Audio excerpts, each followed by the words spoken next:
What's up guys, this is Vanilla. Not the flavor, but just as sweet.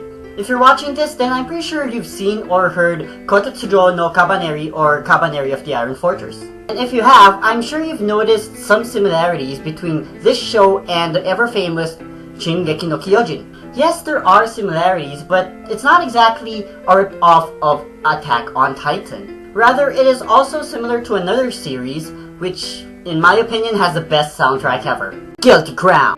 Today, we're going to discuss just that in today's defense, the defense of Kabaneri.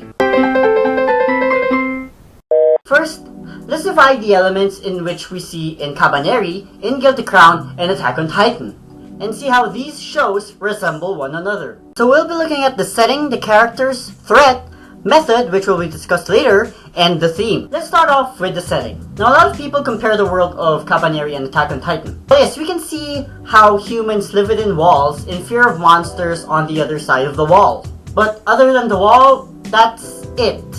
If you look at the situation that both series are in, it's not exactly the same. There are only two settings in Attack on Titan. That is inside and outside the walls. But in Kabaneri, there are different cities in different locations, and people can travel from one city to another through trains.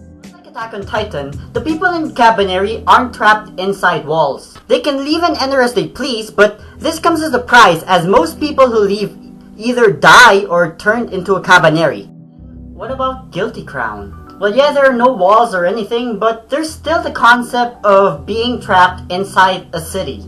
Like Kabaneri, the people can also leave the city, but there's a risk of them being infected by the crystallization virus thing. However, the method by which the infection is spread is different. In Kabaneri, we see how the virus only infects a person once he or she is bitten. In Guilty Crown, the virus is caused by the remnants of the event called Lost Christmas.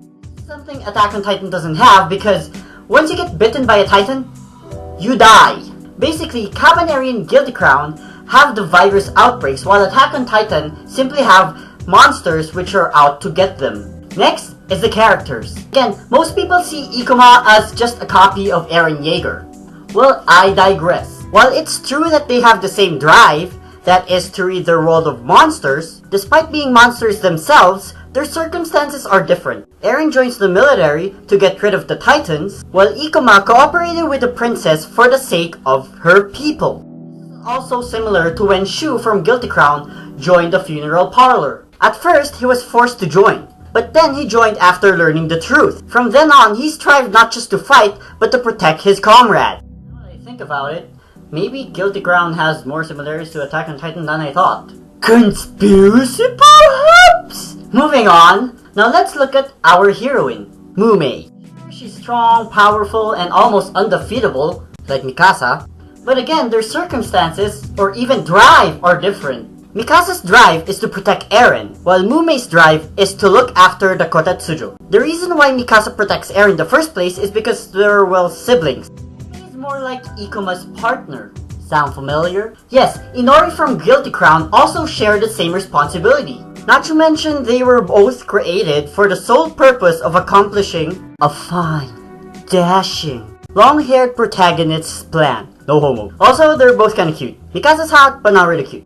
Mikasa. Lastly, and more importantly, the theme of those three series. The conflict in Kabaneri is not found outside the walls, but inside the walls. But unlike Attack on Titan, the plot revolves around the life of humans, not the survival of mankind. First of all, in Kabaneri, monsters aren't their first problem. It's the conflict of trust that's the problem. The villains use the monsters not for survival, but for their own gain. This is similar to how the government in Guilty Crown wants the power that caused Lost Christmas, which is actually it. I'm not gonna spoil anymore, sorry. So in a way, all these three series actually have their own themes. And our final verdict doesn't really matter.